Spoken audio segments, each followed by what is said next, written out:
You are now tuned into Then Radio. If you enjoy our videos, we ask that you consider joining our Patreon to support our channel.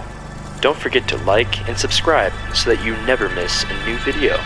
We hope you enjoyed today's episode, and as always, thank you for watching.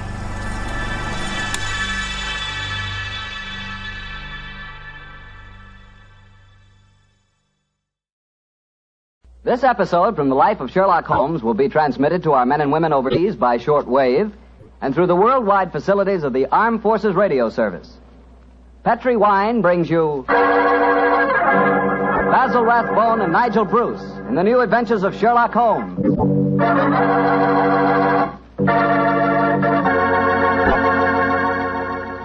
The Petri family, the family that took time to bring you good wine, invite you to listen to Dr. Watson tell us another exciting adventure he shared with his old friend, that master detective, Sherlock Holmes. And as for me, well, I'd like to tell you that a time like right now is the perfect time for a glass of Petri California port. After you've had a good dinner, boy, Petri port is a real topper. That rich, deep red Petri port is really an extraordinary wine. Even its color's different. And as for its flavor, well, it'll take a better man than me to describe that. Petri port is a hearty wine, sure. And every other quality that you look for in a good port, you'll find in Petri port, and then some. Try Petri port by itself, or serve it with fruit, with nuts, or with cake. But share it with your friends, will you? Because you can serve it proudly. After all, it is a Petri wine, and that name Petri is the proudest name in the history of American wines.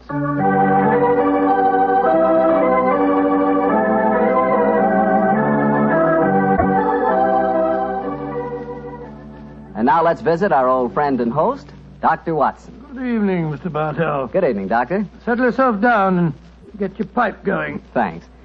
Doctor, last week you told us that tonight's story took place in the Casbah at Algiers. Yes, the Casbah. I remember it as the place of countless streets winding up and down, past colorful cafes where 100 tongues were spoken, and often a street would end in shadowy darkness which a man would be foolhardy to enter alone. Yes, Mr. Bartell, that was the Casbah that Sherlock Holmes and I knew in that winter of '99. Well, how did you happen to be out there, Doctor? Do you mind if I tell you the story from the start, Mr. Bartell? It really began on a wintry night in Crete at the conclusion of a strange murder in Montrevor Castle. A charming young girl sat on the sofa of our lodgings in Baker Street and talked to us. But, Mr. Holmes, you can't say you'll have nothing more to do with the My dear Montrevors. Miss Stretfield, I found the true murderer of the Dowager Countess and committed suicide. Surely the case is ended. Yes, Mr. Holmes, you found the real murderer. But now I want you to find the unfortunate young man who fled England 5 years ago when he was suspected of a crime. This is a new development, Miss Stretfield. Please tell us about it. It's Douglas Milton that I'm talking about. Oh, yes. He was the heir to the title, wasn't he? Yes, Mr. Holmes. He was a sensitive, artistic boy, and when he knew that he was under suspicion, he ran away. Mm-hmm. Of course, everyone regarded his flight as an admission of guilt. That is, until you found the real culprit, Mr. Holmes. I imagine, Miss Stretfield, that your interest in the missing boy is not entirely, shall we say, altruistic? I'm in love with him, Dr. Watson. Oh. We were engaged to be married when he ran away. Mr. Holmes, you've got to find him. He must know that his name has been cleared and that he's inherited the title. Miss Stretfield, have you any direct news, any letter from your fiancé since he left 5 years ago? None. Any clue to his hiding place? Only this. It's a painting I received anonymously a year after he had left. Oh. It was sent from a forwarding address in London. Here it is, Mr. Holmes. Thank you. Small painting. Very good one, too, I say. Yes. His splendid sense of composition and his use of color is unusually brilliant. You recognize this painting as the work of your fiancé, Miss Stretfield? I'm certain of it. Yes. Wonderful use of color. Observe the delicate shadings of that sunset and the brilliant green of the oasis.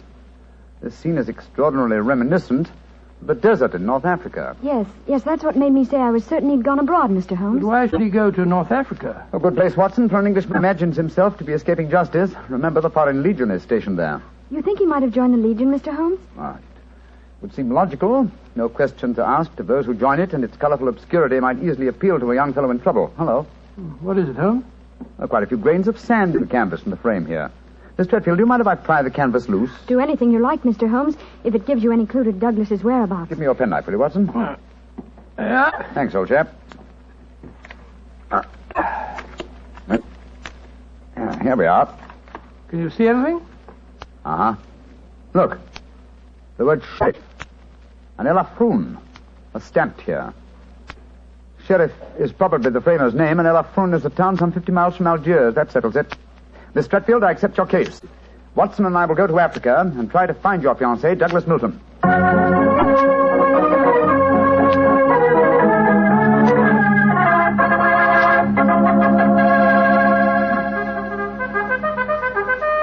Monsieur Sherlock Holmes and Dr. Watson. I have heard of you so often, but I never thought I should see you here at the headquarters of the Foreign Legion. What can I do for you, gentlemen? Well, Colonel Brisson, I'm trying to trace an Englishman who has been missing during the past 4 years. I have reason to believe that he might have joined the Legion. Yeah, I shall look in my records. Let me see. 4 years ago would be 1895. If Sherlock Holmes is tracking him, then I suppose he was in trouble in his own country. If he was in trouble, he might easily have come to us. We ask no questions. 97, 96, 95. In that year, 3 young Englishmen joined us. One of them died of dysentery 2 years ago in Sidi Raji. One of them deserted 18 months ago, and we have been unable to trace him. The third is my adjutant who brought you into my office just now. And he is, I would say, about 3 inches shorter than Douglas Milton. And men do not shrink the Foreign Legion, eh, Colonel? They do not, Monsieur Holmes. And the fellow who deserted must be our man. Unless it's the one who died of dysentery.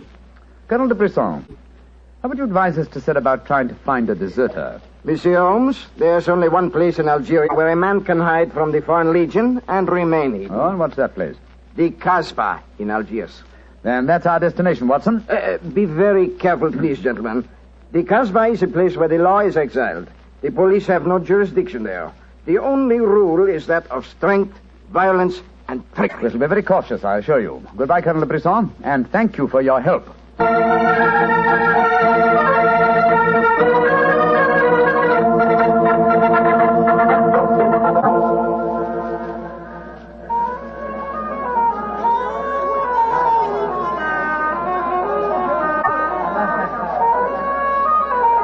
Well, I must say that I think Colonel de Brisson rather exaggerated the dangers of the Casbah.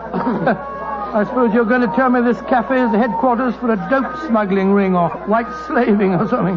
Its ramifications are even more extensive than those you've mentioned. You're joking, Holmes. I assure you I'm not, old fellow. What? My old friend Duhamel is chief of police at Algiers.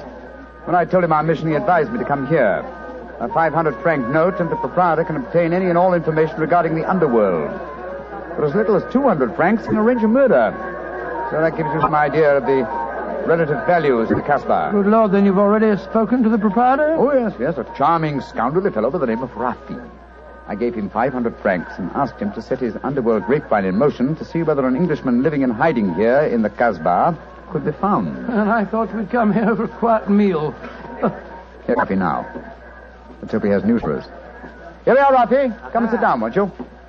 Rafi works fast, does he not, Mr. Holmes? Your friend is... My friend knows that you're working with me. We'll be found out. A drink first. The tongue of Rafi is parched. Would you have me die of thirst before I give you my news? Vermouth cassis. You have news for me, then? But yes. Good, what is it? First, you will pay me more money, no? But I gave you 500 francs. You said that you'd do the job for that. Can I help it if some tongues are more costly to make wag than others? It took the 500 to get the wag. Am I to have nothing for my own trouble? Votre vermouth catch, Monsieur Rafi. Ah, good. The gentleman will pay for it. There you are. Merci, Missy. I will drink to your health, gentlemen, both of you. You will pay me more money, no? If my friend's already given you 500, you should stick to your bargain, my good fellow. My information is a bargain at 750 francs. It would be a bargain at 1,000, but Rafi will let you have it for 750 because he likes you. I see. You will give it to me, no? And if I refuse? Then you get no information, and perhaps I spread news in the Casbah that makes it uncomfortable for you gentlemen to be there. Great Scott, this is blackmail. I get the money, no? You're a scoundrel, Rafi. Of course I'm a scoundrel. Here's your money. Your information? There is an Englishman hiding here in the Casbah. I do not know his name, but he is tall and fair-haired. I cannot tell you where he lives, But if you go to the Cafe of 1,000 Sighs, you will find a girl who sings there. A girl who sings like a nightingale. Her name is Aisha, and she can lead you to your Englishman. A girl named Aisha, in the Cafe of 1,000 Sighs. That is right. I would suggest that you go there in disguise. 2 well-dressed Englishmen might find themselves in trouble. For a small fee, say 200 francs, I will escort you there myself. Thank you, yes. I think we can manage by ourselves, Rafi. If your business is concluded quickly and time weighs heavy on your hands, Rafi can take you to some places of rare interest. Dancing girls that wither one's eyeballs with their beauty. For 500 francs, gentlemen... Thank you, Rafi, thank you. I have a feeling the time will not weigh heavily on our hands. Good night. You work too hard, gentlemen. You should learn how to play. Good night. On my soul, I think that fellow's the biggest blackguard I ever met. I quite agree, old chap, but he is amusing. By the way, Holmes, don't you think that when this case is finished, we might have a time on our hands? Oh, Watson, you're incorrigible. But I think... Watson. What is it? At the man sitting over in the corner by himself. By Joe, yes, his face seems familiar. We've seen him before somewhere. Of course we have. His name is Oliver Leeming. We met him at the inquest on the Montrevor case. So we did. Now, what on earth do you suppose he's doing here in the Casbah? Not on a holiday, I'm sure. Mr. Oliver Leeming, if you recall, is a cousin of Douglas Milton's, the man we're searching for. If Milton were ever declared legally dead, Mr. Leeming over there would inherit the title. It looks to me as if we're not the only people in the Casbah who are searching for the missing heir. That's true, old fellow. Come on, let's go and talk to the gentleman.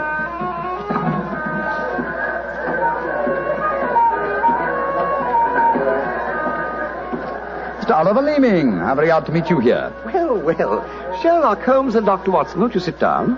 Thank you. Well, it's a small place, isn't it? Or has somebody said that before? I wondered if you'd spot me over here in the corner. Oh, you saw Sam. Of course. You seem to be in such deep conversation with that scoundrel Rafi. I didn't like to disturb you. Very considerate of you, I'm sure. Why are you here, Mr. Leeming? Oh, I'm making a business trip.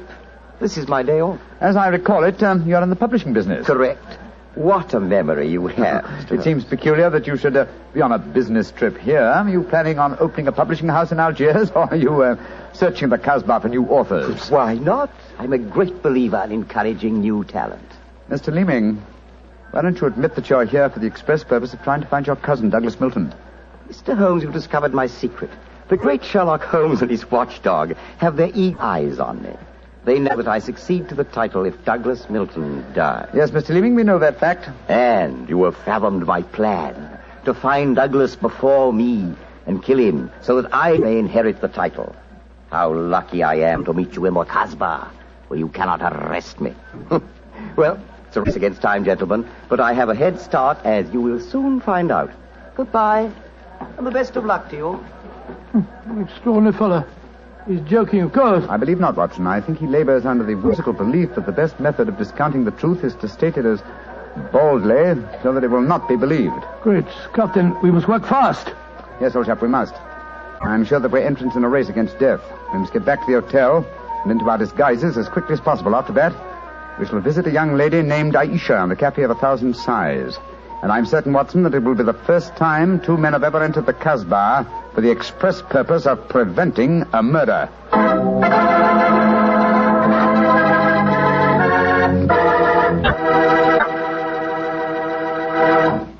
We'll hear the rest of Dr. Watson's story in just about a second, which gives me time to remind you that if you like the flavor of big, plump, juicy Muscat grapes, you'll love the flavor of Petri California Muscatel.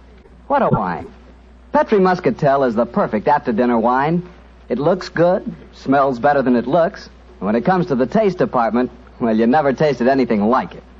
For a really good wine, remember first Petri, then Muscatel. Petri Muscatel. Well, Doctor, I can hardly wait to hear what happened next. You, like Holmes, went back to the hotel, I suppose. Yes, Mr. Martell. Holmes quickly adopted the disguise of an Arab guide, while I assumed the role of a tourist. And we started off on our search. Outside the Cafe of 1,000 Sighs, we met with the rude shock. Good Lord. It's the fellow we met in the cafe. Yes, Oliver Leeming, with a knife between his shoulders. He's dead, Holmes. Didn't we get into touch with the police? What can they do? Remember, there is no law on the Casbah. In any case, this man is beyond our help. Our job is to protect the living. Come on, old fellow. Let's go to the Cafe of 1,000 Sighs and find this girl, Aisha. The girl, Rafi says, sings like a nightingale. Comme un oiseau qui chante, je l'appelle ma petite bourgeoise, ma ton kiki, ma ton kiki, ma ton quinoise.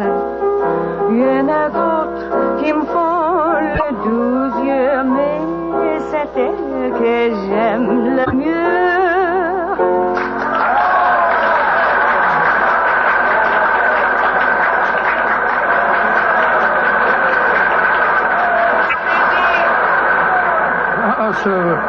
So that's the girl, Aisha.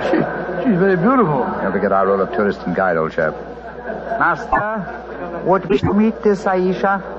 Very much indeed. I will see if it can be arranged, Master. Wait here for me, Watson. I'll see what I can do. Right you are, Holmes. Be careful now.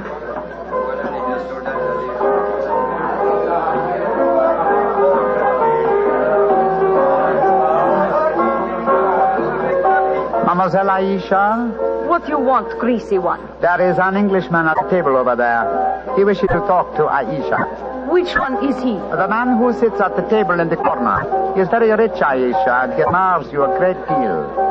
He told me to give you this 500-franc note. So? Very well. You may bring him to my rooms. The door is at top of the way, to the right. Good, Aisha. I fetch him. I shall be waiting.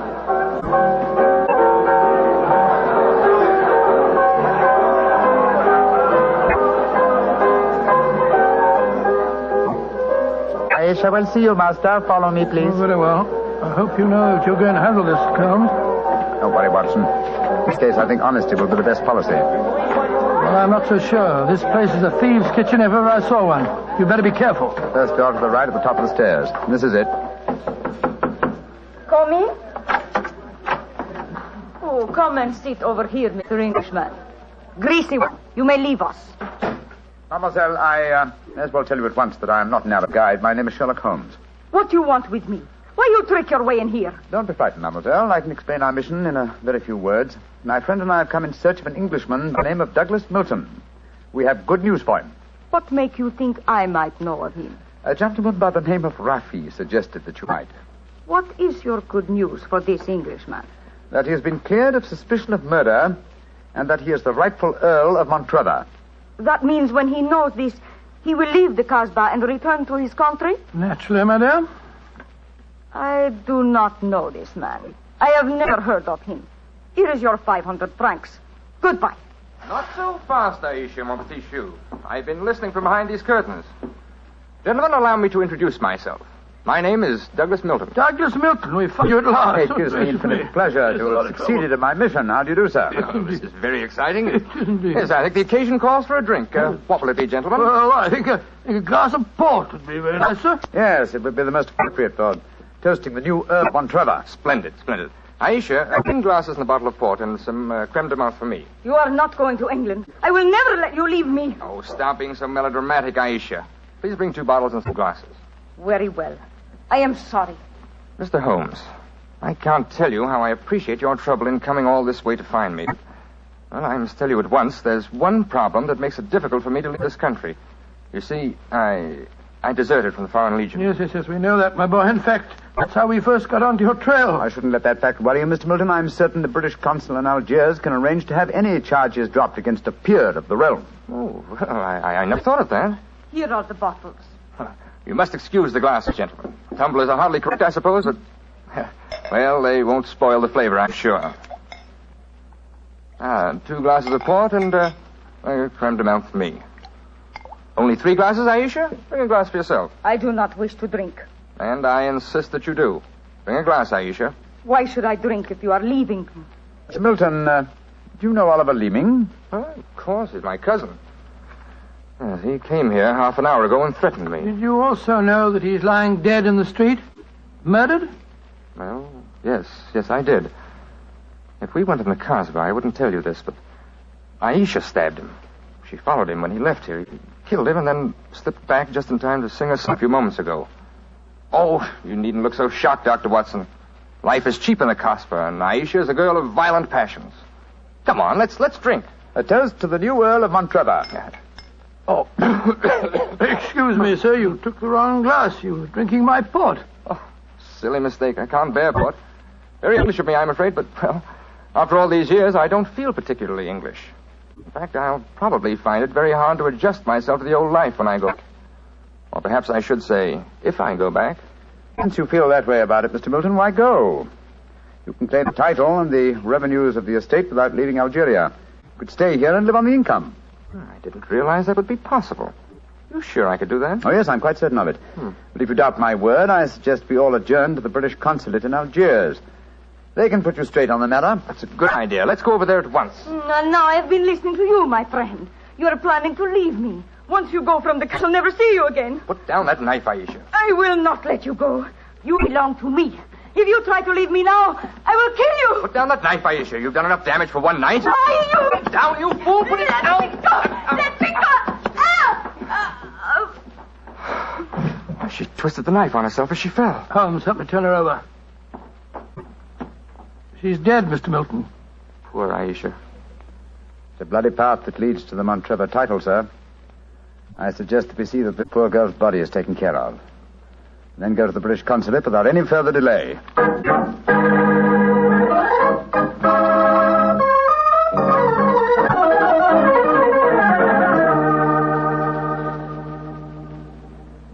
Now that we're at the consulate, Mr. Milton, I suggest that you swear on oath that you are Douglas Milton, heir to the Montrevor estate.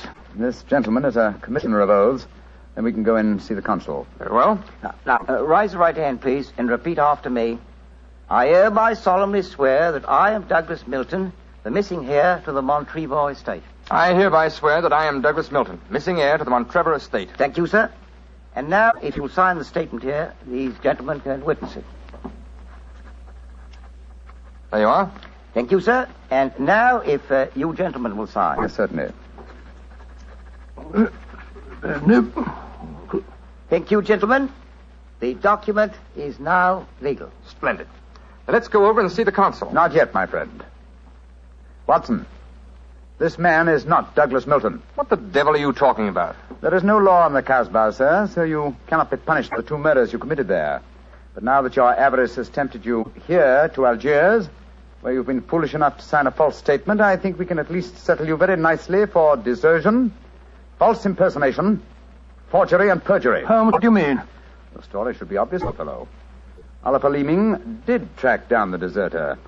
Recognition was uncertain after so many years, but at least it gave this gentleman the idea of impersonating the real Douglas Milton, a friend of his. You have a lively imagination, Mr. Holmes. The real Douglas Milton died of dysentery 2 years ago in Sidi El Raj. As soon as the idea of impersonating Milton was born, Leeming had to die. Your theories are very interesting, but you haven't a shred of proof. I say that I'm Douglas Milton. How are you going to prove otherwise? Very simply, my dear sir. Douglas Milton was a painter. A painter who excelled in the use of vivid colors. You, sir, suffer from the quite common malady of red-green color blindness. Less than an hour ago, you mistook a glass of port, which is red, for a glass of creme de menthe, which is green. I knew at once that you were an imposter. You're cleverer than I thought you were, Holmes. Goodbye. Here, come back. No, Watson. Don't go after him. But we can't let him escape, Holmes. Don't worry, old chap. He won't escape. I sent a message to Colonel DeBree. If you go to the window, I think you'll find that the consulate is being watched. The Legion has a long memory for desertion. I don't think he'll get very far. They got him, Holmes. Shot him as he was trying to run away. A just death for him. He lived a life of violence and treachery, Watson. It's only fitting that he should die in the same manner.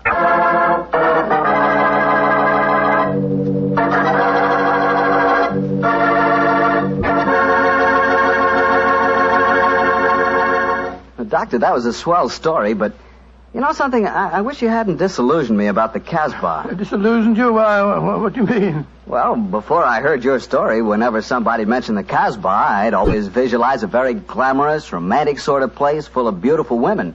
Every one of them a ringer for Hedy Lamarr. No. Yep. And I could just see myself, handsome, dashing, going up to one of those beautiful girls and whispering in my fine French accent, "Darling, you are sensational. You are lovely. Gorgeous. Tell me. Have you ever tried Petri wine? It's wonderful. Well, you must admit, Doctor, that is the truth. It is wonderful wine. It certainly ought to be. You're incorrigible. After all, winemaking has been the business of the Petri family ever since way back in the 1800s. For generations, the Petri family has handed down from father to son, the fine art of turning luscious, sun-ripened grapes into fragrant, delicious wine. And don't forget, because the making of Petri wine is a family affair, the letters P-E-T-R-I on a bottle of wine are the personal assurance of the Petri family that every drop of wine in that bottle is good wine. So no matter what type wine you prefer, for any occasion, remember you can't go wrong with a Petri wine because Petri took time to bring you good wine. Well, Doctor, now I suppose you're ready to tell us about next week? Yes, and as soon as I have, I want you to meet a friend of mine. A friend? Yes, but first, Mr. Bartell, next week I'm going to tell you an adventure in which for once Holmes came off second best. An exciting story of high society and romance. I call it A Scandal in Bohemia. Boy, that sounds swell. And now what about your friend? Well, he's waiting at the microphone in San Francisco. He's Dr. Langley Porter, and he wants to tell us about something very important. Dr. Langley Porter. Thank you, Dr. Watson. Radio listeners, tonight in Italy there are thousands, many thousands, dying of cold and hunger. Babies, children, expectant mothers, old folks, dying for want of clothes, want of food. This organization, American Relief for Italy, appeals to you to search your homes for anything that can be made useful for starving, freezing men, women, children. Clothing, layettes for babies, diapers, shoes, food, surgical supplies, but above all, clothes, clean clothes, fit to wear. Take them to the nearest fire station. That your gifts will reach the Italians who need them, you may be sure. Americans of this organization will distribute the packages in Italy through the Italian Red Cross, the Catholic Relief Organization, the League of Italian Women, the Confederation of Italian Labor, and the Italian government. In California, rationing has gone. Christmas comes. There, in Italy, death is on the prowl. Radio listeners, lives can be saved. It's up to you. Thank you, Dr. Langley Porter. I know that our friends listening in will do all that they can to help the organization. American Relief for Italy. Tonight's Sherlock Holmes adventure is written by Dennis Green and Anthony Boucher and was suggested by an incident in the Sir Arthur Conan Doyle story, The Crooked Man. Music is by Dean Fossler. Mr. Rathbone appears through the courtesy of Metro-Goldwyn-Mayer and Mr. Bruce through the courtesy of Universal Pictures, where they are now starring in the Sherlock Holmes series. This is the Mutual Broadcasting System.